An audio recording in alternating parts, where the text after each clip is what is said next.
Welcome to episode 4 of Divine Superconductor Radio. This is your host, Matt Blackburn, and today we're speaking with Mr. Charles Barber.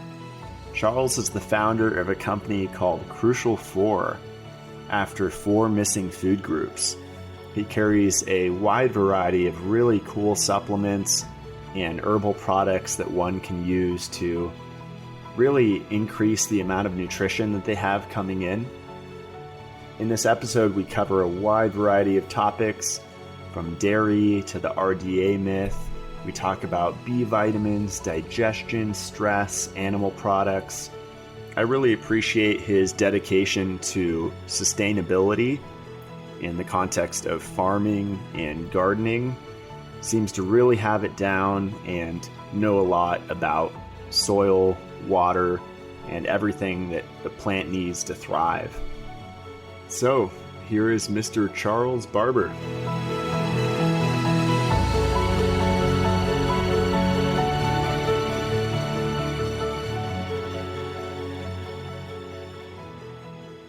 All right, welcome to episode 5 of Divine Superconductor Radio. I'm your host, Matt Blackburn, and we are here with Charles Barber, the founder of Crucial 4. How you doing, Charles? Doing great, Matt. Thanks for having me. Awesome. Yeah, I found out about Charles through my friend Mark Ritz, and I was really impressed with just the products. I've tried a few of them in the past, his ginseng, his Icelandic flake salt. Charles sources really unique supplements and food products from around the world, and I'm just really impressed with the integrity. Just switching from the Celtic salt to the Icelandic has been a huge shift for me, so I'm in love with that. That's awesome, man. Yeah. So what is Crucial 4? Can you kind of break down what it's about? It's basically 4 missing food groups, correct? Yeah, it's like all of us, whatever you want to call us, highest priests from Atlantis that are reincarnating in the food world, like you and me. One thing I find is, like, as we go down the health rabbit hole, everyone kind of has their own forte. Like, you got some guys that are just like vegan, some are vegetarian, some are primal. And with Crucial 4, as I got into all this knowledge and started going to the conferences and meeting all the leaders in our industry, I noticed that, everyone kind of had their own way. And I adopted many of those ways. And what hit me was that, like, I was psychologically putting myself in a box. And I was like, okay, I'm just raw vegan. And it created kind of this social discord for me personally. This is things that I went through. And I was almost like this elitist mentality, I felt like, when I was raw vegan, because if you weren't adopting what I was doing, then I kind of was like, Shmeh. But as I kind of evolved and developed and started using more plant medicines to raise my consciousness and doing more spiritual work, I started to realize that, like, I need to be in the circle versus the square. And at the end of the day, that really what that means is, like, encompassing everything. And I also had children. So that was big for me too. Like, how do you raise healthy children? And do you put them on these diets that really haven't been proven, fully or had thousands of years of use? And so I kind of went back to history and obviously looked at Weston A. Price. And so I started, eating more meats and things, and just came out of it all as, like, saying, okay, like, I'm just going to eat really good food, high quality food from really good soils. I'm not going to try to be this way or that way. If I'm going to have a way, it's going to be like, obviously, I'm not going to eat conventional. I'm not going to eat anything that's factory farmed. I'm not going to do anything like that. I'm just going to stick with food. So the Crucial 4 missing food groups is a combination of all these different areas. So we do have, like, non-GMO grass-fed colostrum. We do have ants. We do work with elk velvet. But other than that, everything else is a plant or an algae or a mushroom, So, an 80-90% vegan products, don't get me wrong, power to the plants. That's where we really need to be pushing that. We talked about that yesterday. But Crucial 4 was kind of this collaboration of bringing all that available to people. So, it wasn't just saying, like, okay, this is the only way. The idea of there's many rivers, but they all reach the sea. And for some people, that starts somewhere else than where I started, where you started. And so I wanted to be able to be a light or an avenue or a resource for them to be able to explore health from many angles, I love it. Yeah, it's funny how we have such a similar background. We were both raw vegan and kind of came out of that and realized how aggressive we were, compassionate to the animals, but not to people. It's like, that doesn't make any sense. Yeah, So, yeah. I struggled with that. Even in my family. I remember going to, Christmases when I was raw vegan and just like disgusted at everything. And it just created a discord in my psyche. And I've just learned that, it's okay, just be the light, be the change. You can't bitch all the time. I don't know. Anyways, for those that understand, they understand. For those that don't, oh well. I think it's a maturity thing. It's something some of us have to go through, and you and I did, obviously, and yeah, came it's out part better of the for it. journey. Yeah, exactly. Yeah. So Cool. And you mentioned in our conversation yesterday that you're really focused on bees and plants mostly, right? yeah, right now on Crucial 4 Farms, it's all about growing plants and herbs. I've traveled a lot, and there's just certain herbs I can't get real good quality of. And typically it's stuff from China, 9 times out of 10 typically. And I want to start growing it here in my zone. So like for one of those herbs, it's goji berry. We talked about that, but yeah, focusing on these super herbs, superfoods, growing the 4 missing food groups. And what are those? So the 4 missing food groups, right? So you've got superior herbs. And for us, it's mainly superior herbalism is what we call it, which is Taoism or tonic herbalism, tonic herbs, not inferior herbs. But the farm is going to kind of expand on the inferior herbs. So inferior herb like olive leaf, like that's an inferior herb, right? You can't take that in large amounts every single day forever, right? And just to kind of educate people on what the difference is. A tonic herb is going to be something more like reishi mushroom. It's safe. Pregnant women can take it. It's a food. And when you go to these cultures, the reason we call them 4 missing food groups is because they're foods and they're incorporated in the cuisine. So a lot of the Asian cultures, it's soups. And my wife's Laos.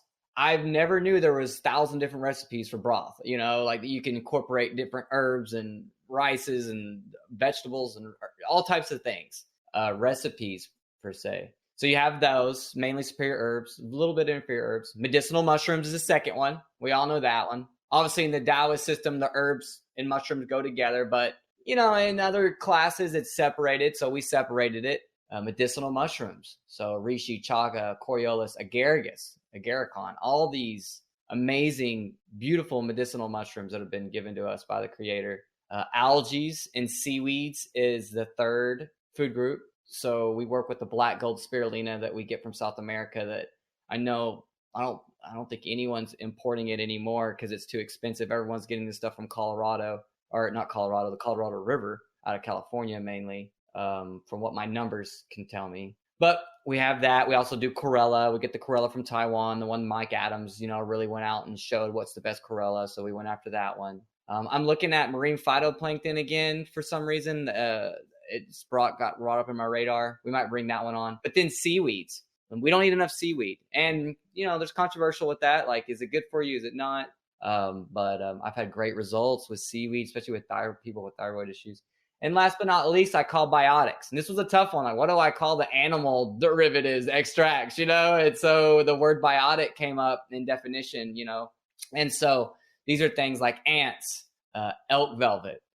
Some would say pearl because we do a pearl powder that's vibrationally broken down, and that could almost be categorized in there, but it's kind of more of an herb.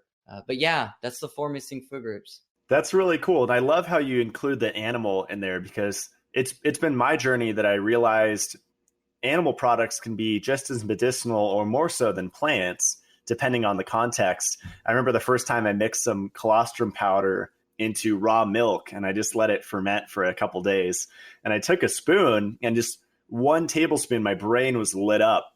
And it could have been the GC math, could have been something that fermented, but I felt amazing for the whole day. It was like a stimulant.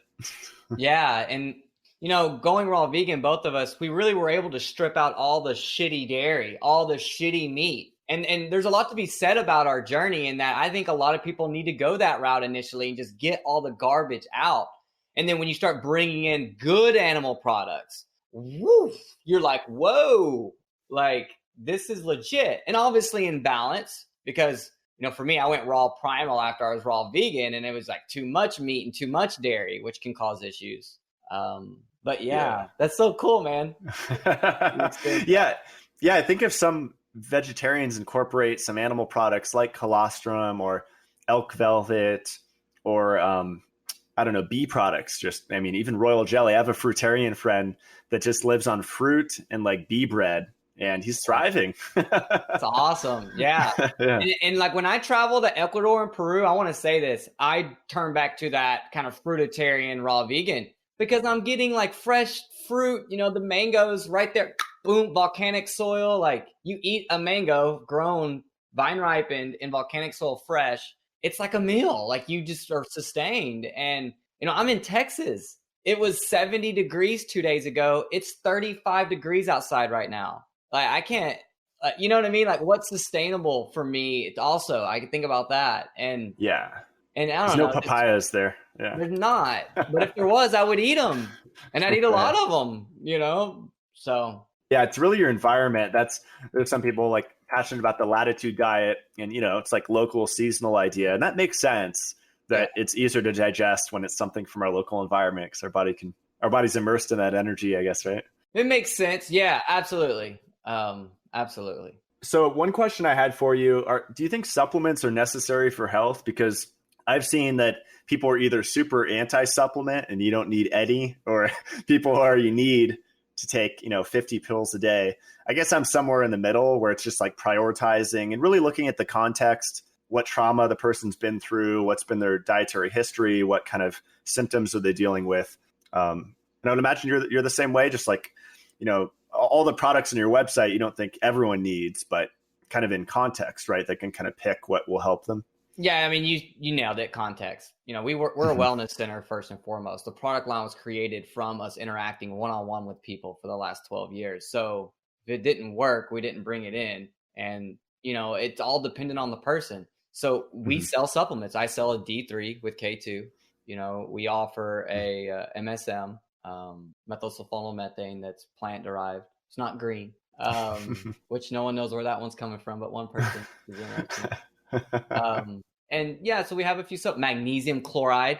I love, like I'm playing with magnesium. Magnesium is a huge one. I mean, I was like, I eat cacao, number one food source of magnesium. Dude, you can't eat enough cacao. And if you did, it would be too much cacao to get the magnesium levels you need. And so I was looking at, what's the redox potential for magnesium? All these different forms. And then chloride popped up as like one of the best forms for absorption. So I just, saturating myself with that is like, it's like you smoke some herb or something, bro. You feel like just zen and chill, but you're not all, adrenal wiped out. It's not a stimulant so much. But yeah, so I think supplements have a place. I think it depends on where someone is. We also look at DE. We use DE a lot. That could be considered a supplement, diatomaceous earth, charcoal. I don't know if that is a supplement or not. It's kind of interesting too, because sometimes I'll have like people go, hey, can I get your camu supplement? And I'm like, well, it's just wild berry. But so sometimes the word supplementation or supplement gets kind of mixed in there. And for me, the definition would be, if we are going to do supplements, to make sure that we're staying true to any of the added binders and fillers that can get thrown in there. Like we don't want that. And it can be trickier in sourcing, but definitely feel like it is needed. Yeah. That's a good point you brought up there about the blurry line between a food and a supplement. Like some people would consider royal jelly a supplement. And to me, I consider it a straight food, complete protein. And have you delved into bee products like honey, pollen, propolis, royal jelly? Yeah, and beekeeping, one thing I found was how unsustainable royal jelly is. Unless you have these massive bee operations. And when you look at massive bee operations, what do you see? And you see a lot of sugar water in the winter, which is coming from like the lowest grade sugar.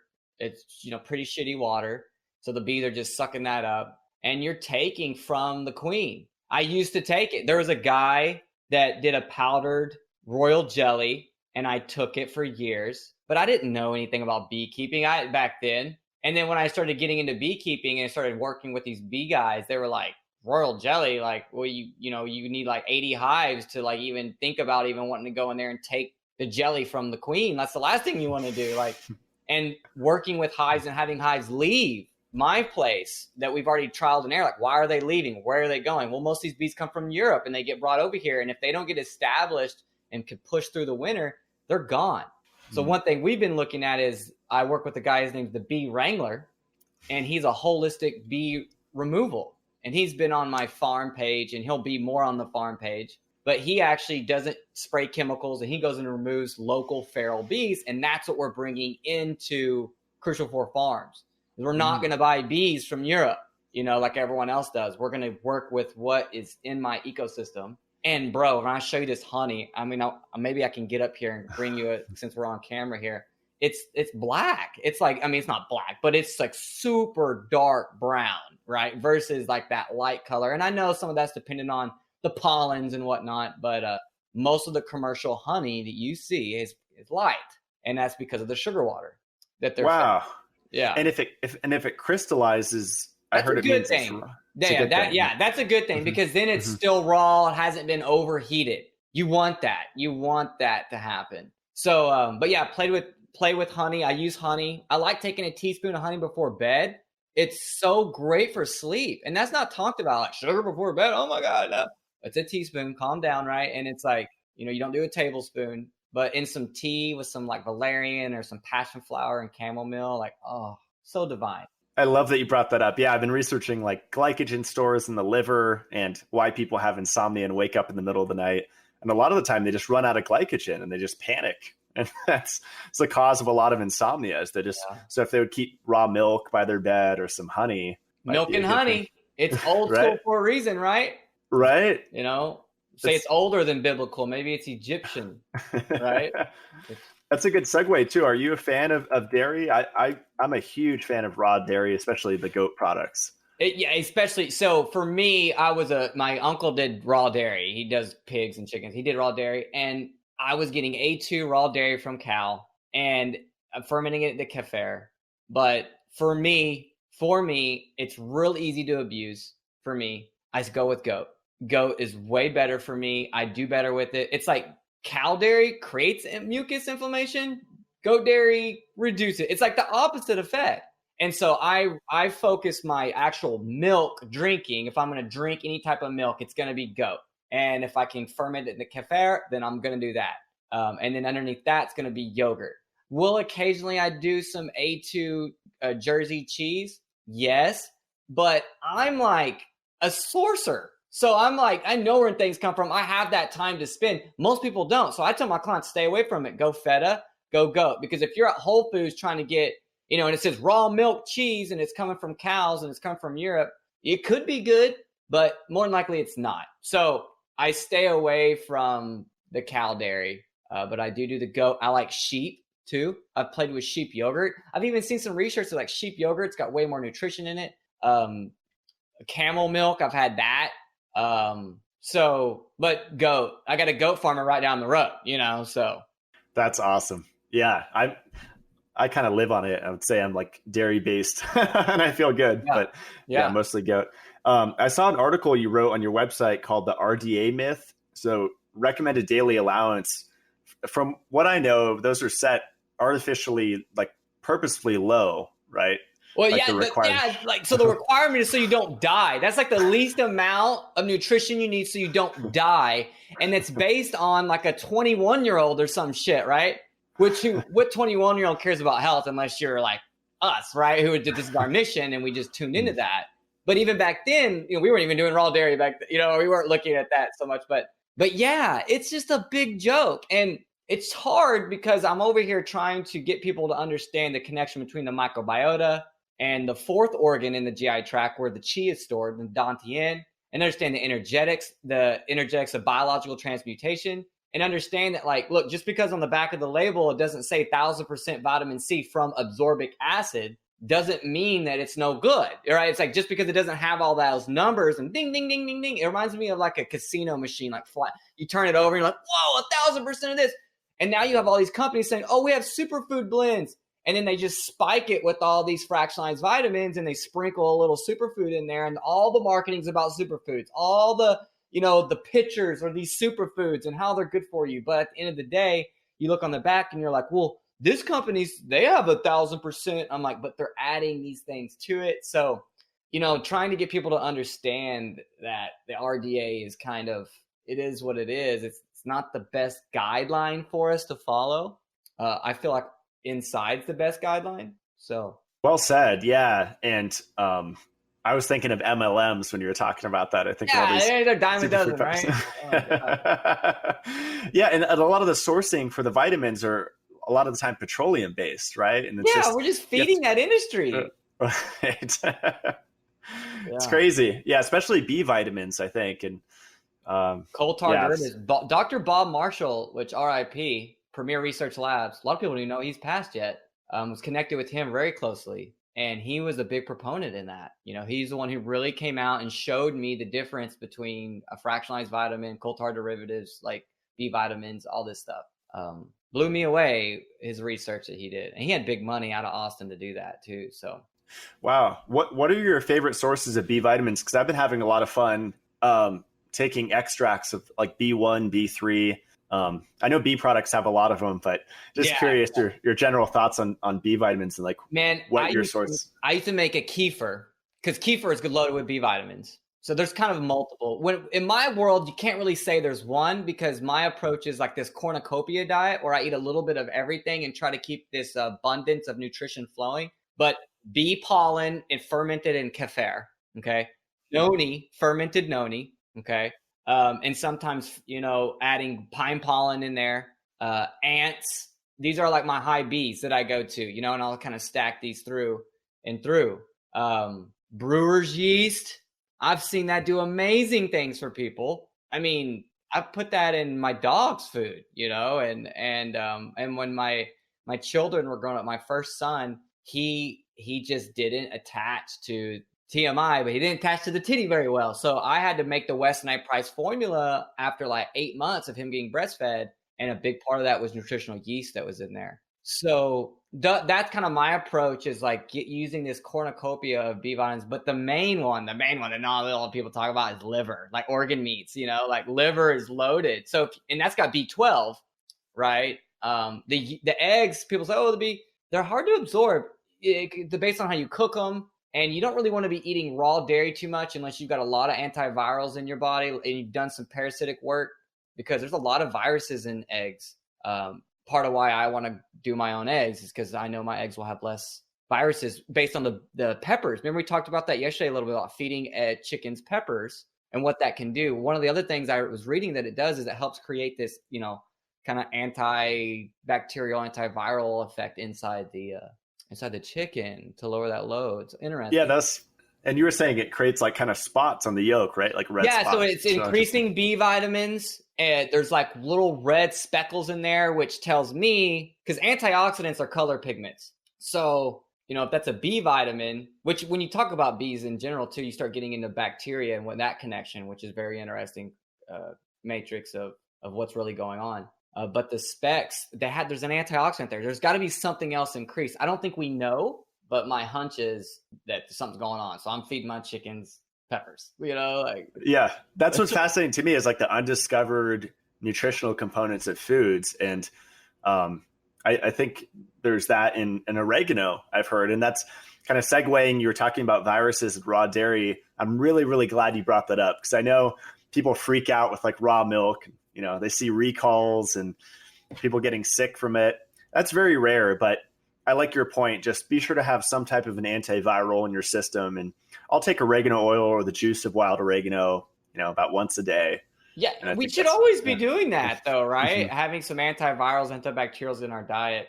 And the people that, for the record, people that died off raw milk, it's the same people that die off eating nuts. They have nut allergies. And I'm not trying to talk shit here because it's sad when someone's, child dies from raw milk, that's a big deal. But when you look at these kids, they took massive amounts of antibiotics. They weren't taking any natural antivirals or antibiotics. They're not healthy. So what happens when you take someone who's in a sterilized environment, given tons of antibiotics, and then you give them raw milk? There's a chance because we have streptococcus and all these wacky bacteria on us right now. We have a cancer load in our body right now. Candida. It's all, you can't just completely get rid of it. Mm-hmm. but we want to build the healthy balance so that we win the war, not necessarily the battle per se. And I hate to say that in war and battle, but as I've kind of raised my awareness and consciousness working with the plant medicines, there's a spiritual warfare going on, and we have to affirm our I am presence, and we have to build that golden ray around us to protect us. And that's a very real thing, especially when you work in the spirit realm. Well said. I can totally relate. Yeah. And I think physical health plays a role in that, because that kind of is generating our biofield, a shield. God will not dwell in here, right? He will not dwell in the temple unless the temple is clean. So. Well said. Well said. What are your general thoughts on digestion? Because you just mentioned antibiotics. I did a couple rounds growing up, and I think if you're a C-section baby, you're more prone to infections, right? Because you didn't get that inoculation at birth. And right. We go right back into context for the people that are listening. Someone that would be like ears perked up right now would probably be someone who had major digestive issues, who was probably in a C-section situation, was probably given antibiotics, and with that, my whole approach is like, sometimes I try to get people away from powdered probiotics. But if someone's in that type of situation, they need it, because they can't even really do like kombuchas, even if they make it themselves, or sauerkrauts, because it'll just feed the yeast. So we have a program it's a digestive restore program. I want to collab with you on it, because it's not a cleanse, it's not a detox, it's a restoration. And, a lot of people don't like hearing that. They want to hear the word cleanse, but I'm just real. I don't give a shit. Our stuff works. So sign up or move over, can lead the horse to water. And it's all about just restoring the digestive environment of the digestive health. And a lot of the emotions are included in that. So our approach is all individual. But if someone's going through that situation, sometimes you do have to use, there's a Voltaire quote, extreme remedies for extreme disease. So sometimes you have to use probiotic capsules. But my overall vision, and like where I'm at for me personally, and where most of my thrivers are at, we just use all types of different ferments, from sauerkrauts to kimchi, making our own ketchups, making our own mayonnaises, making our own ginger beers, doing some yogurts. I love coconut yogurt. Now, coconut yogurt, a lot of times it's powdered capsule probiotics to go in there, but sometimes it's not. People can do kefir. John over at Phi Kind, his probiotics in his chocolate, those are kefir grains that he stabilized, and he made a product for us. We have the same little truffle, and I love that. And I love John doing that. I was like, oh, John, you're a fucking badass. Look at you. Not a lot in there. So if I am going to push people toward the pill, I say Dr. O'Hara's, which is part of the EM technology that comes out of Japan. And he's just taking these indigenous archaic bacteria, and he's letting them eat seaweeds and mushrooms. And when you look on there, there's not a high count, and there's not a huge diversity, but they work because they're living. See, one thing about bacteria is they're aquatic, like us. So if you're taking a probiotic in a powder, at one point in time, it was grown in an aqueous solution. And if you powder it, you have to spray that aqueous solution on something. It's typically maltodextrin. So for us, I've been there, man. I've taken tons of that stuff. So a lot of these things have to be sprayed onto something. Stay away from it. Dr. O'Hara's is a good one, but then just sticking with nature, like I love John. So have you got into spore-based probiotics? Or there's a few brands, supposedly they have 100% survivability rate, and I guess there's grades, just like digestive enzymes, right? Of quality. Right. Yeah. I've heard about it. I've never personally played with them, but it makes sense, because it's like, I always tell people, like, look, when you have your fresh sauerkraut there, those are embryonic. So there's probably spore bacteria in there, right? They're fresh. They're just now starting to come alive. So they have a natural, longer shelf life inside you. So I would say that'd probably be better. Now, but I don't know. I haven't really looked into the manufacturing of that and what quantifies that. Is it a marketing term, or is it legit? Because technically all probiotics enter that phase, Yeah. I support a company. I met the owners. They're really cool. Just Thrive. And Enviromedica makes one too, but I love the people at Just Thrive. And I feel something from them. I like to just break those in my ferments. So usually I find myself fermenting mostly in the summer, just because it's warmer and things ferment within a few days. And it's a lot of fun. I'll have to try that out, because sometimes I need recommendations. And yeah, awesome. We all learn from each other. It's fun stuff. Have you ever tried Dr. O'Hara's? No, I'm going to look him up. Yeah, you would love it, Matt. It's he wins best probiotic award for the last like 6 years in a row. He's got all these awards, and it's like D doctor and then OH. I'm a terrible speller, but it's like OH is how you start it. Dr. O'Hara's, and I've got a picture of it. I'll send it to you when we get off here. Awesome. Yeah. It's always fun to try stuff. Do you work with clients or have you with stress? Because I've been researching Hans Selye and all these people that have talked about stress like decades and decades ago, and it seems like that's the number one killer. I mean, it just shuts down everything.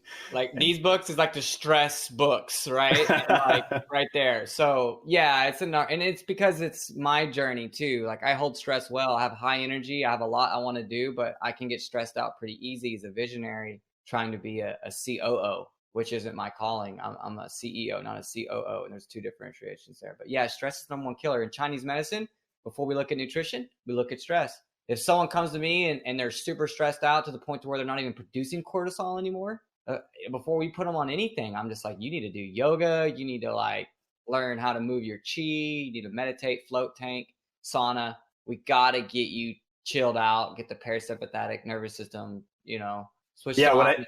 What I notice on Instagram, I'll make jokes or post memes and just people getting offended. That's a sign of high stress, like seeing how easily you can get offended.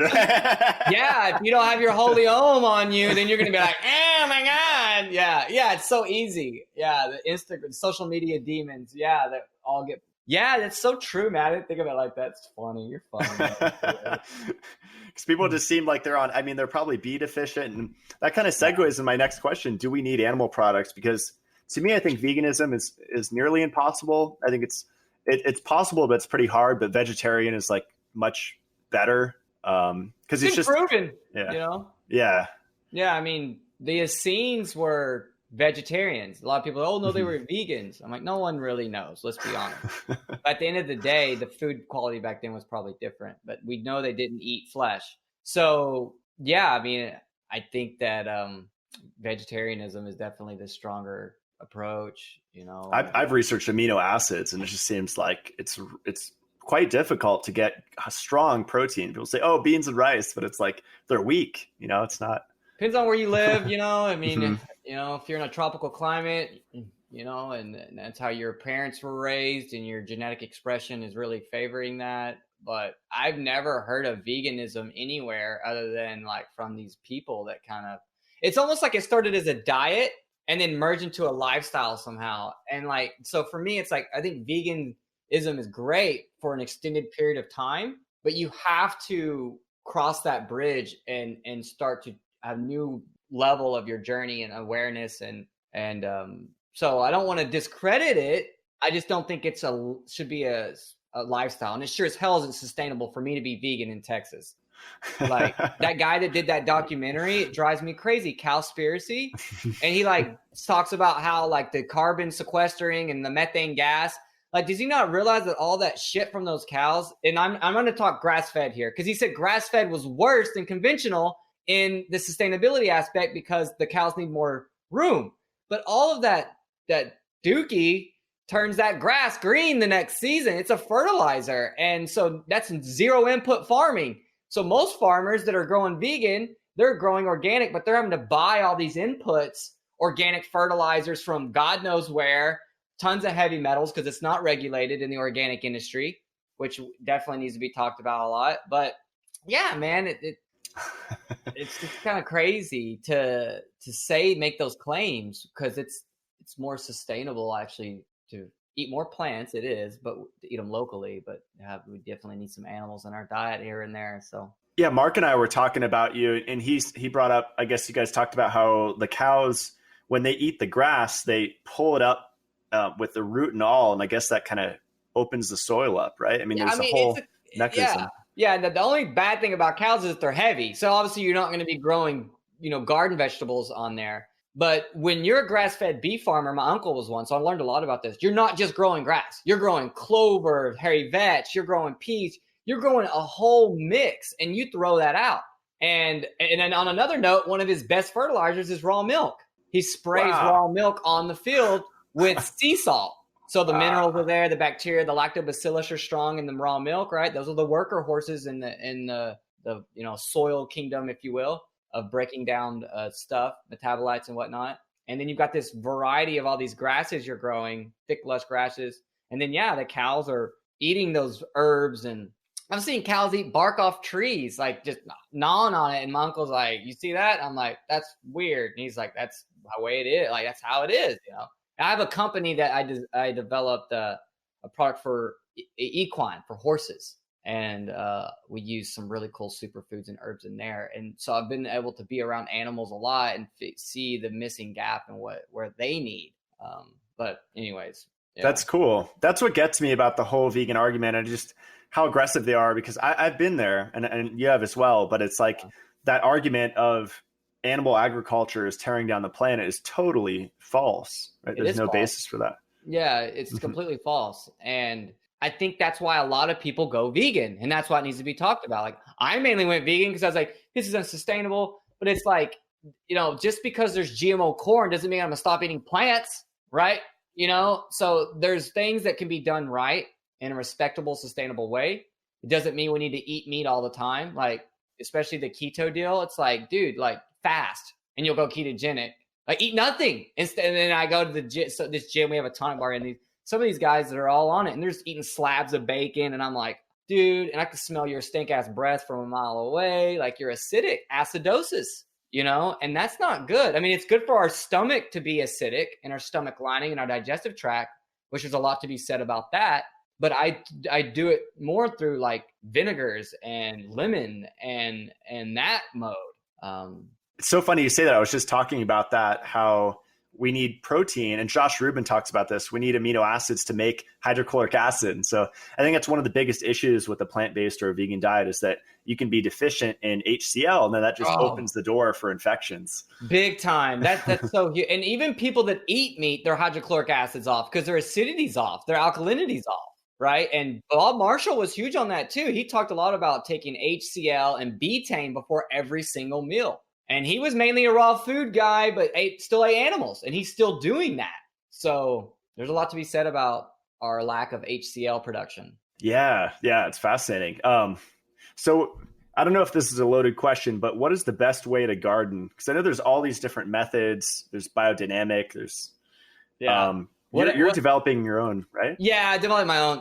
So like, I've done the biodynamic thing. I took some courses. I've worked with a lot of those guys. I love Rudolf Steiner. I've got some of his sun initiation in the Druid priest books, the ones that I reprint. So I love what he has to say. For me, though, using biodynamic solely, I'm on an acre. If I was on 30 to 40 acres, I probably could get away with it. But all the biodynamic preps are really hard to obtain, like killing a deer and then taking the organ out of the deer, stuffing it with all these herbs I grow, hanging that up, and then letting that sit, or burying it in the ground and digging it up. Phenomenal homeopathic gardening. But the soil where I'm at is FUCKED, that I use the biodynamic calendar, because that's a line telling me where the planets are and the stars are and the influences I need to work on. So I still use that. I use a lot of the vortexing technology of vortexing the brews. I have a vortex brewer. It's funny, it froze last night and it had bubbles on it, and it's all frozen bubbles. I was like, this is crazy. I'll have to show you a picture of that. But I use those principles. But what I found is that the soil's so damaged, depending upon where you're at, like, what's the best way to farm? The best way to farm is to just go get you some plants and get them in your house and start watering them. Don't worry about growing stuff out in the field. Like, for me, I always wanted to do this massive operations, and half of it would suck. I wasted all this time, wasted all this energy. What I found, start small, start with a small area. And the best way to the garden is your intuitive way. But if you're going to ask me, the best way to farm is Korean natural farming. It's KNF. And Dr. Chow and his son, Jadam, have very similar methods. So original KNF is you use Jagar to break down certain plant materials to make these solutions. You also do what's called IMO collections, where you take indigenous microorganisms from your ecosystem and you cultivate those on rice. You then bring those back into your farm and you feed those sugar, and then that's IMO 2. And then you go bump that up to IMO 3, where you feed it like some cocoa core and some sawdust. And then you inoculate that in your compost pile. So now you're using all your indigenous microbes from your ecosystem, and they're going back into your farm. That is the most sustainable low input, most vigorous way you can put bacteria back into your soil, best ever. If you're gonna ask me, now it's intensive, like because you have to go and do those things. But I'm not buying anything from outside my ecosystem, And there's still things I still have to buy. Like I'm on black clay, okay. So I had to bring in lava sand to help, break up the clay, and mulch. And I'm doing mulch. So I like the back to Eden method. I love that method. Where you're using mulch, but you have to let the mulch sit for a year. But I'm spraying these microbes on it, and you don't have to let it sit for a year. I'm learning things. I'm learning how to alchemy, transmutation, and I'm merging all that stuff. So got to stay organic. Try to get away from bottled nutrients. Try to start growing your own nutrients. It's a hard one for me because I guess I know a little too much about all the different areas of growing. But I'm sorry. No, I'm sorry. No, I was just going to say, with my little home garden, I used to dissolve shilajit resin. It was like agricultural grade shilajit resin, but into like hot water. And then I would mix that with EM1 that I grew with blackstrap molasses. Yeah. You think that was a pretty good method? Yeah, absolutely. Because you're bringing in the microbes. They have all those minerals, the fulvic and the humates from the shilajit. It's, if it's left over and if it's agricultural grade, absolutely. What else do you need there? You got your minerals, you got your bacteria. Do you ever use fungal inoculants? So this is where it gets interesting, because like if I'm doing mulch back to Eden, I'm bringing in a lot of fungus, because when you pull up that mulch layer, it's all this white mycelia and there's mushrooms everywhere.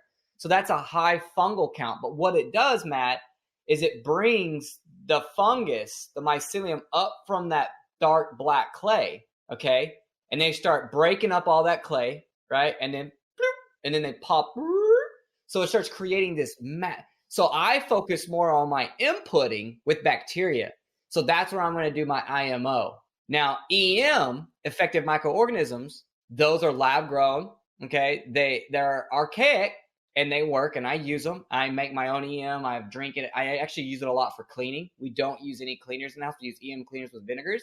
But there's something to be said about the indigenous microbes versus the EM microbes. They both work great, though. And I would say go with EM first if you're not ready to do the Jadam. It's better than buying organic bottled nutrients. Most of these guys are repackaging EM. And selling you these nutrients, lactobacillus. I want to get people away from bottled nutrients. I think it's causing more plastic waste. What happens is your plant's too good for a little bit, and you see like a boost, and then it goes back down. But they're like, apply it every week, and that's why, because you're constantly fighting something. And so the idea is you want to work with nature, not against it. And even though I'm bringing in good things, they're not going to thrive and flourish, because they're not designed for my ecosystem. Yeah, that's well said. I was in the medicinal cannabis industry for about 2 years, and I went to a couple conferences and just saw how the growers were growing cannabis, and a lot of them were using these toxic. I went to some of the hydroponic stores and just you see all these bottled products and alt-based, petroleum-based bullshit. Yeah. That's probably what's giving people the crazy anxiety, right? From smoking cannabis. It's like the way it's grown. The genetics are perverted. The mafia grew cannabis, or, us, not necessarily the mafia, but a lot of people had to grow it indoors. So artificial lights, artificial environment, they're force fed. So the THC got bred real high. None of the CBD got bred. No moon and stars. There's no moonlight. There's no sunlight. And I work with a certified biodynamic cannabis farm in Mendo. Really good, amazing people. I know Griffin at Triometry. He's a really good homie. And he really showed me a lot of the craft cannabis scene. So I would say it's too much THC mixed with the bottled nutrients, heavy metals.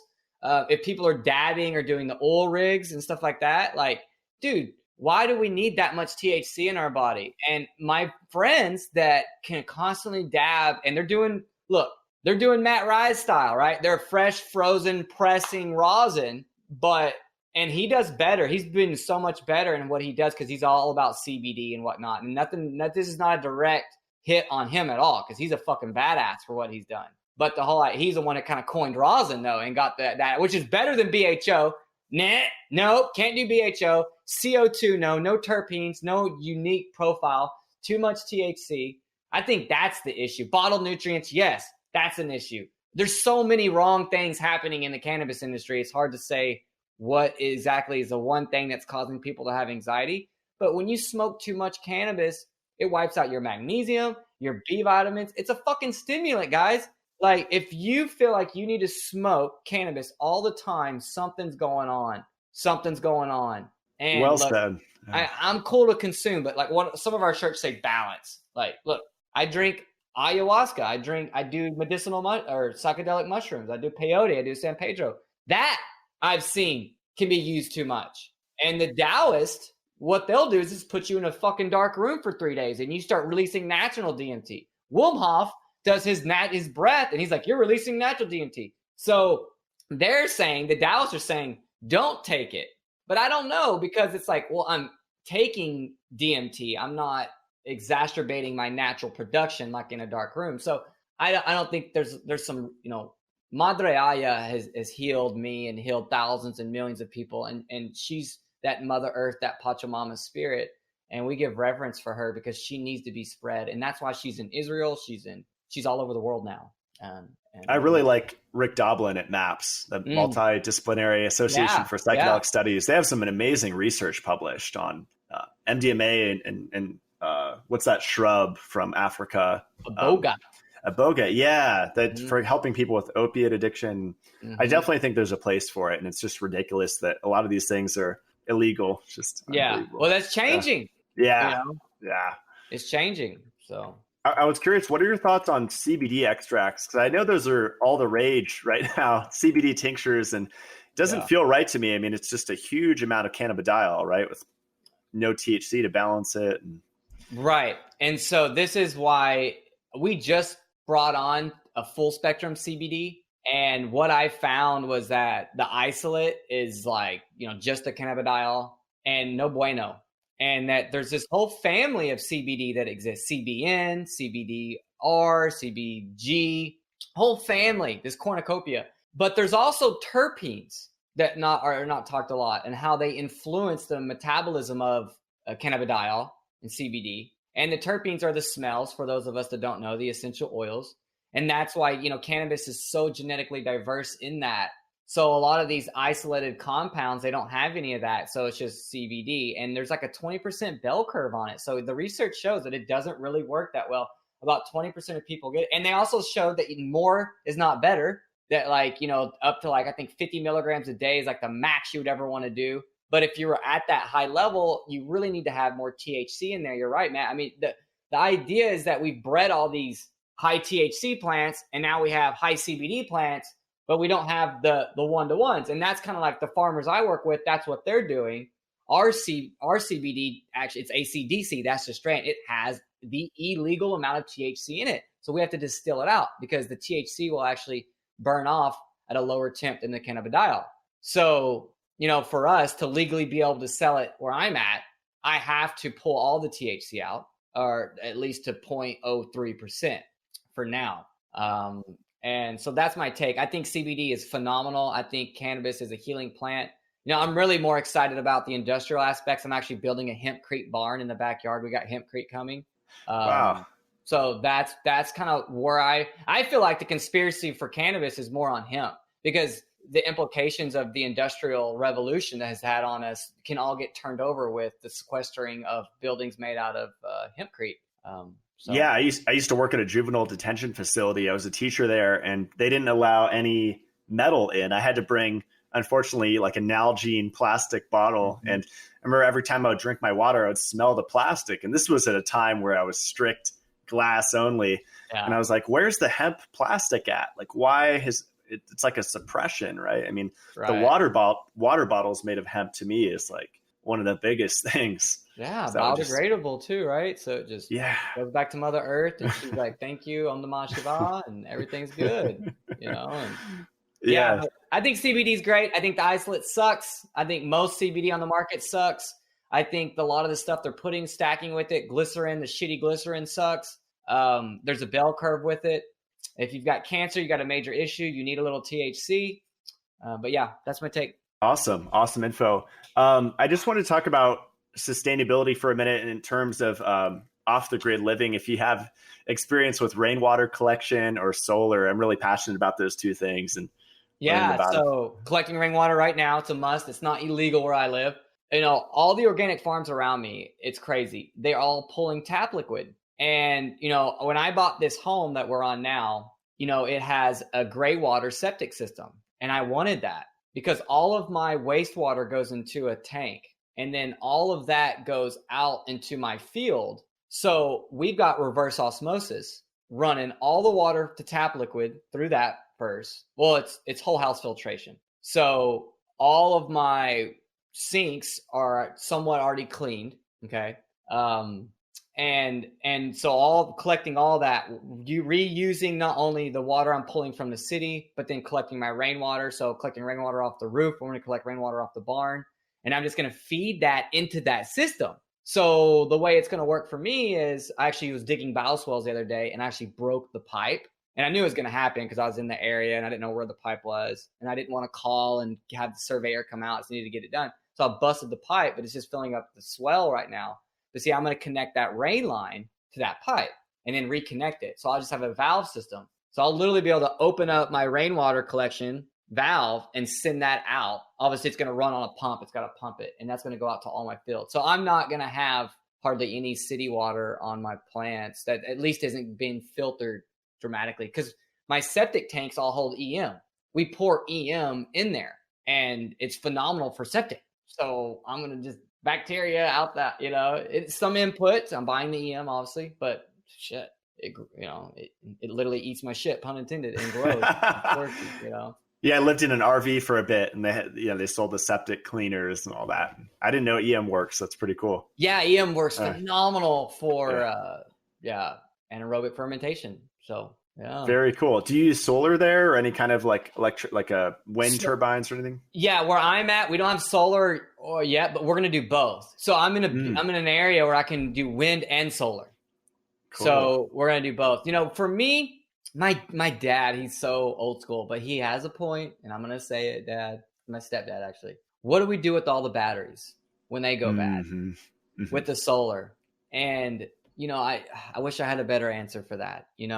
But it's a means to an end to me, so it's got to get done. That's the only thing I have to say negative about solar. The only other negative thing is the technology is like changing every day. So I'm really hesitant about going out and buying a setup, and then next year I get online and I see one that's 1,000 times better, because all this technology we should already have anyways. We shouldn't have to war. We should all have. We have a Tesla coil on the north and south pole of the earth, and everything should be powered, and we don't have to worry about any of this shit. To be honest, that's what should happen. But here we are. We got to still be the change in what situation we're in, and solar, awesome. But wind.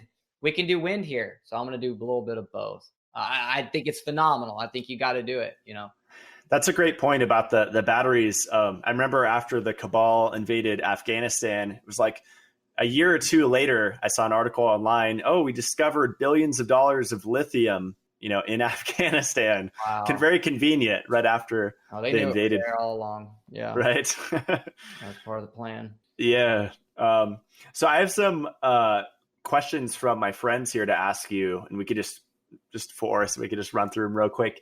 Yeah. Best herbs for skin and how to properly use them. Best herbs for skin. Like to apply to the skin or to take internally, right? Because good skin, if you think about it, is a conductor of the internal frame. Like if you look at someone, like both of us, we have pretty red kind of skin. We're not pale. Well, someone would say, oh, well, you guys have great skin. And I'm sure you get it a lot. I get it all the time. But my main thing for that is Sazanja berry. It cleanses my blood, cleanses my liver. So my blood is oxygenated. It's nice and vibrant. So my skin looks great. Now, that to me, that's why I bring that up. That doesn't really directly affect my skin, but in a way it does. Obviously, my blood's right behind there. But if I was to say okay, what's good for I would say charcoal and clay to put on the skin, right? I remember Dr. Kazar doing the vodka and fulvic and getting all the gunk out of the pores and the lymph and dumping the lymph. That seems to be pretty damn good for the skin. Oils. I would say oils are better for the skin than herbs. I hate to say what specific herb, but if I would say clay or charcoal would probably be the best. You want to be careful because you have bacteria on you. So maybe clay with EM on it. No, I don't know. You know, so, I mean, they exist. Probably could work.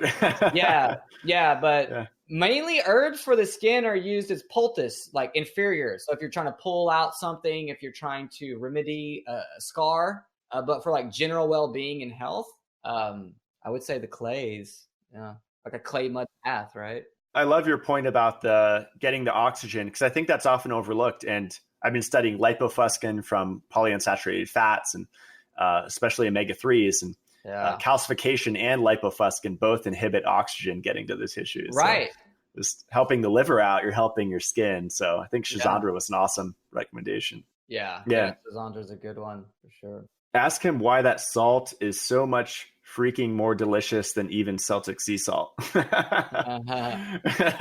You know, like I was the same way when I first discovered it. I'm like, it's like so salty, you know, but for years I played with Himalayan, and, you know, it's been proven that the Icelandic is the most mineral dense salt in the world. I mean, that's been just proven scientifically. It's all journaled there. I mean, you can mineral analyze something. I would say that's probably why, because it's more mineral dense. And when you have wild foods like in our cacao and our maca and our lucuma and all these foods, people eat the chocolate. They're like, holy shit, I hate chocolate. This is really good. Why? And why isn't it like extremely bitter? Why is it like palatable? And I'm like, well, it's because the minerals. So back to the salt.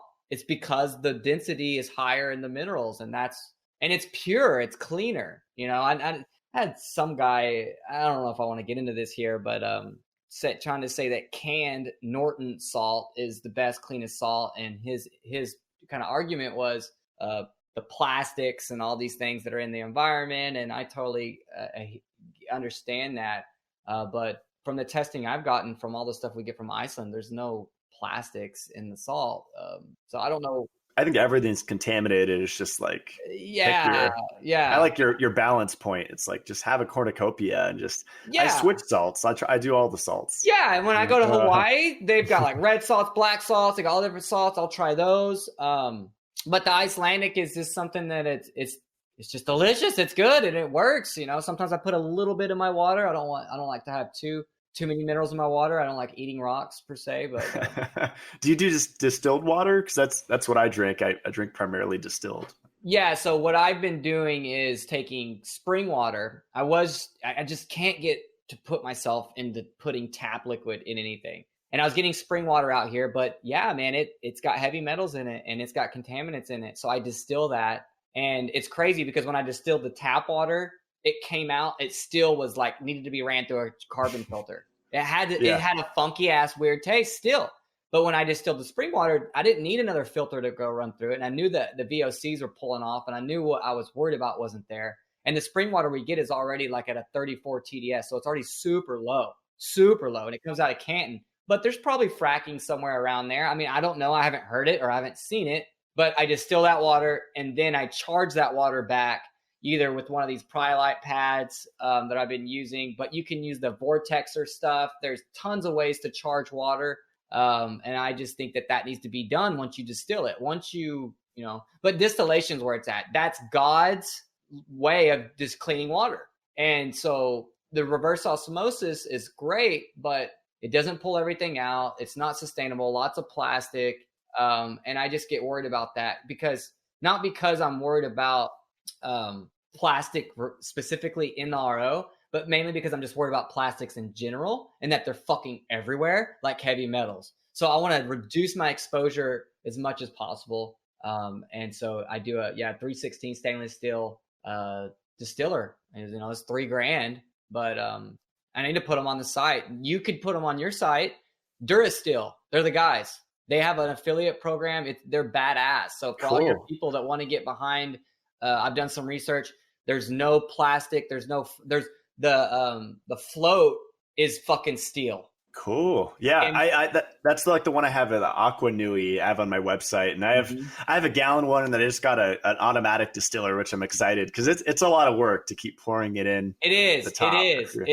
And that's why I got a big one. I got like a 12-gallon holding tank and then the big one up top. That's cool. You made a lot of good points though, especially the plastic. I mean, I only know of two ways to practically get plastic out of the body, and it's with ozone or I think sweating gets out a little bit as well. It's tough, man. Yeah. It's tough. I've heard dim can work sometimes, but Mhm. I don't even know if that's legit. I think that's more so blocking bad estrogen, which can be caused from the plastic, a hormonal imbalance in the body. Xenoestrogens is what plastic shows up in the body, guys. What does that mean? Xeno means foreign. A foreign hormone in your body. Oh, I wonder why everyone's always mad at each other and they're always pissed off. And craving cannabis, want to get high all the time. Well, Yeah, they it's don't probably feel part of it. well. Yeah, they don't feel Yeah. well. So. Yeah. Another question, what's the best setup for urban gardening? Might have already covered it, but I guess maybe just a very simple backyard. Yeah, if you're going to do urban garden, you definitely got to do raised beds. That's what I would suggest. Unless you're trying to market garden, like that Curtis Stone guy. But that's so fucking intensive. Like you better quit your job. Drip system, mulch, raised beds. Set it and forget it. You go out of town, you got to worry. Have your drip run to your rainwater collection. Would you say getting like an inline filter is important? You have to. Yeah, your drip will clog if you don't. Yeah. I mean, especially if you're pulling rainwater because there's debris and junk. You need multiple filters actually. and that's a headache sometimes. But drip's going to be the most sustainable because obviously spraying water in the air, and it just goes everywhere. It's not very sustainable. Are you a fan of, it's just one of my questions, of greenhouse gardening? Because I know there's so much stuff falling from the sky. I mean, barium, aluminum, we have acid rain that really affects the soil. And I know I even played with like tarps that allow in like 99% of all the full spectrum frequencies of light. Are you a fan of greenhouse gardening, or what are your thoughts on that general? If you're going to be a real gardener, you have to have a greenhouse, and everyone always wants a better greenhouse when they build one. Like I built one, I'm in there, that fucker's full. I'm like, I need a bigger one. I love greenhouse gardening. I mean, it's amazing. Matt, it was 77 the other day. It got down to 25. I've never even seen it shift. It normally shifts about 30 degrees. Yeah. Holy fuck, bro. That was like, oh my goodness gracious. If I didn't have my greenhouse, everything would have been toast. So I've got seedlings already sprouted. They would have been gone without the greenhouse. So, wow. But then, talking about the acid rain and the fallout and all that stuff. Yeah, you don't have to worry about that. With the greenhouse gardening, you're protected. And like our spirulina, it's all closed in greenhouses at 7,000 feet altitude. Most spirulina is not done that way. Most spirulina is done at a lower altitude and it's all opened up. Like the guys that do it out of California, there's no protection on anything on that spirulina. And it's dark, but and same with the Hawaiian stuff. It's all opened up. So it all can just come in there. Crazy. Yeah, I think we need to do more greenhouse gardening, especially if it gets people outside. For sure. Yeah. What's the best form of medicinal mushrooms? I think chaga is one of the best immunological foods out there. For us, we source wild chaga, 8-year-old from Siberia, Canada, and Alaska. And some would say, why do you do Alaska? Because of the nuclear fallout and all this stuff. Chaga works a little bit different. It's a sclerotium, so it's not uptaking like a reishi mushroom would. So I don't have to worry about that. But it's just phenomenal chaga. Like I've had chaga from all over the world. Some of the chaga from Alaska is kick ass. So I think chaga is one of the best ones. We do a combo for our people here that are in the flu season. We do elderberry that we grow on the farm with chaga. We mix that together with raw honey. That and oregano, high vitamin C, knocks everything out. Right, stay on that. But yeah, I think chaga, agaricus, or I think it's agaricon. That's another one that's really up there. I haven't played with it a lot, but I would say it's going to be up there, right up there with chaga. Underneath that, I'm going to kind of switch gears to more performance in mine and say cordyceps, like real wild cordyceps from Tibet. Those are badass. But even some of this lab grow. But other than that, it just kind of goes down farther. I love reishi. I love miyatake. I love turkey tail. I love lion's mane. I don't get a big hit from lion's mane. I don't know. I've taken like 8 different varieties. I've taken real mushrooms. I've taken everyone's lion's mane. I don't get a huge hit from lion's mane. But chaga, like I'll take our dual extract and I'll pop that in my mouth. I'll swish it, and I instantly just felt like stress reduction, tingly. Same with reishi spore oil. I'll pop those, switch those. But bro, I've been eating mushrooms for so long now. I just think I need like the bam, I need the good stuff, and so anyway, that's my take. I think chaga is definitely one of the top mushrooms outside of like Kabinzi's. Yeah, yeah. That's a whole nother story. topic. No, that's great. It's funny. I'm kind of the opposite. I feel the most from lion's mane. So I drink coffee almost every day. So I'll throw that in there, some shea Yeah, wheat and maple yeah. syrup and MCT oil. But yeah, I think also they might have been referencing too, as far as the best form, like powder versus tincture. I think that's mainly Oh, with mushrooms, just powder and tincture, right? yeah. I mean, with chaga, you got to do both. So we do a dual extract.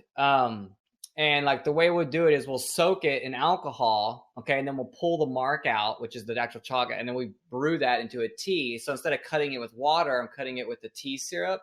We have a product called Immortal, which is like a tea syrup that I learned from one of my Taoist masters, which is alcohol-free extract of these herbs. But you need both. You need both. There's a lot to be said about that, because for that chaga product that I created, I wanted that to have everything because the beta-lunic acid, the acids from the chaga help, it's been proven to break down the cancer wall, that hard calcium shell that cancer will start to build up on. And not only cancer does this, viruses are virulent. They'll hide up in spots. Parasites will hide up in there. Are you talking about like the biofilm? Yeah, up in your biofilm.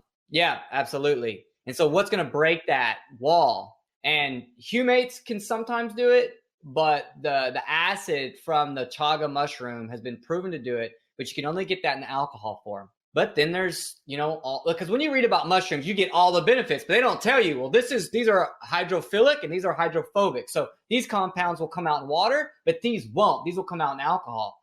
So the best form is a dual extract.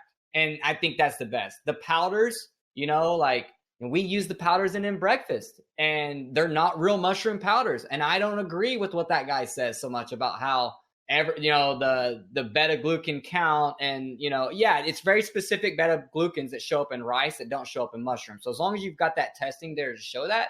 But Mark and I, Mark's like, well, what about and I'm like, Mark, I'm telling you, if it's true what this guy is saying, then one of my biggest mentors that I followed for years and met, Paul Stamets, is full of shit.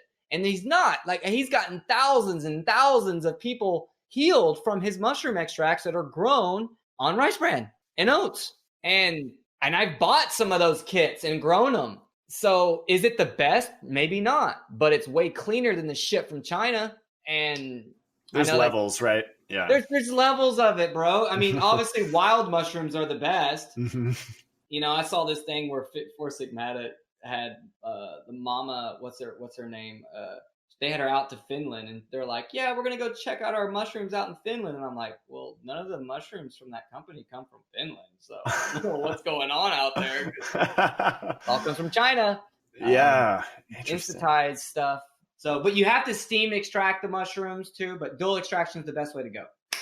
So a question for me came up because I make chaga mushroom tea sometimes. So are you saying that it's better to do the alcohol extract first for like a month and then take those chunks and extract them in water, or does it matter the order? I don't think it matters because they're not going to come out in the water, and what's not going to come out of the alcohol, we just do the alcohol first because we're doing like lunar extractions, and I'm trying to break that down and let that set.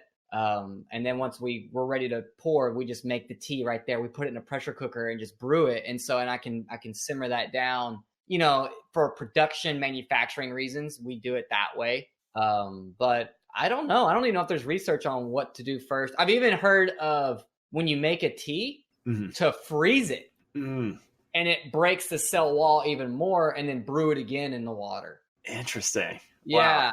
Yeah. Daniel Vitalis gave me that info. Interesting. I have a YouTube video on this still. I used to brew chaga in a crock pot and just keep it going for like 6 months and just keep adding water and adding chunks. Yeah. But I think eventually it grew some bacteria. So I don't really recommend that method anymore because I would always have a really strong bowel movement in about month 3 or 4. So there's probably some growth going on. Yeah. And it could be from the water that we're putting in there, right? You never know. But yeah, I think over time you kind of have to pull it because that's one thing about chaga is it'll keep delivering, but how long is too long, right? The life of an experimenter. Yeah. Hey, bro. Hey, someone's got to do the work because the work has not been done. It has been done, but not to the awareness that we the knowledge was lost when the Tower of Babel fell. So good point. We're in the trenches doing it. Yeah. Figuring it out, man. Awesome, Charles. Well, I think we're going to wrap it up here. Where can people find you? So they can find me somewhat on social media. I'm bad about it. Being on there consistently. I'm nowhere near, I've got my stuff down like you, brother. But I am on there. So Facebook, Instagram, our website. If you're ever in the Dallas area, we have a wellness center. We have a tonic bar here in Dallas. I'm in the heart of Dallas where I've won 4 awards, gotten inducted into the Business Hall of Fame for not only the services, which is one-on-one stuff, but mainly the products. We've gotten, actually this last year, it was like wellness products. So like, oh, they're going to award us for our products now. That's cool. Awesome. That's cool. So that's where I'm at. Yeah. Online a little bit, but I try not to do too much online stuff. It fucks with my nervous system, but I'm available there. Whenever I see your Instagram stories, you're walking around the farm usually. Yeah. So that's cool. Need to be better at that if I'm going to actually, if that's a goal, right, that I have, right? So, and I want that, I want more people to be able to engage. My idea is to take everything I've learned in the last 10 years in the wellness center and bring that online just for people. And one of the main things that in order to do that is to collab with people like you and to start to understand that like collectively we can come together and share our experiences. And I think that's what's really going to create a turnkey system for us all. For sure. Finding good people that are service to others that have a piece, and then just, coming together and contributing what we know, because I have different expertise from you and we could both benefit each other and others. So brother. That's cool. Yeah. Right on. And your website's crucial4.com. Yeah. Crucial4.com. Awesome. I just want to do a plug too for RitzFit. I don't know. Are you still on there or? Oh yeah. Mark, okay. Mark is, Mark's awesome. And there's some, if you want a good deal on Crucial 4, like a better deal than you'll get from my store, go there for what we have there. Cause, what Mark is doing is like, he doesn't, I don't know if people realize this. I can say this. He doesn't make any fucking money with what he's doing. Like we're giving, a good deal. Like we're all supporting Mark right now because we believe in what he's doing. And like, I just want him to grow and flourish. And so, my wife's like, why are you, I'm like, who gives a shit? Like, look at what he's doing, So yeah. Supporting good people. Yeah. But I recommend people go to both. So I have the RitzFit, lifetime membership on my website. And then I would also recommend going to your website because you have a lot of awesome products that you can have fun. All the best stuff. I still have to try your blue butterfly product. Blew me away. Just mixing that in water. Yeah, it's super fun, powerful. right? Freeze dry. We're actually going out there this year. I'm going to Laos and Vietnam and then Thailand for a month, and we're going to go out to all the farms and take pictures and do all that. And so that's my big trip this year. I'm not going to travel any more than that. It's expensive. It's not expensive when you get there. Actually, it's really cheap. But being away from everything at a different time zone for a month is expensive for me right now. Especially if you have a farm. That's one of the things I understand. Yeah, so I hired the first guy today. He starts Tuesday, so I'm so excited about that. So nothing will die from Blackburn or getting watered, but yeah. Right on. Well, thanks for chatting, Charles. I'm going to close out the show, so just stick around. Thanks so much. Yeah, man. Thank you.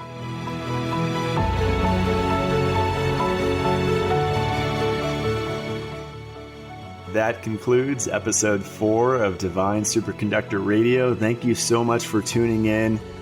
Charles Barber was awesome and a great person to wrap up the launch of my podcast. Just a special thank you to you guys that have made this possible and that have tuned in for these first 4 episodes. It really means a lot to have your support. I've been wanting to make a podcast for many years now. I love asking questions more than getting answers. I love both, but definitely like to ask questions of people that have actually done the research and experiments. So, going to have a lot of fun having a lot more guests on. Stay tuned for a lot more. This is going to be a lot of fun. Today's quote is from Justus von Liebig. "The person who observes a clock sees in it not only the pendulum swinging to and fro, and the dial plate, and the hands moving, for a child can see all of this, but he sees also the parts of the clock, and in what connection the suspended weight stands to the wheelwork, and the pendulum to the moving hands.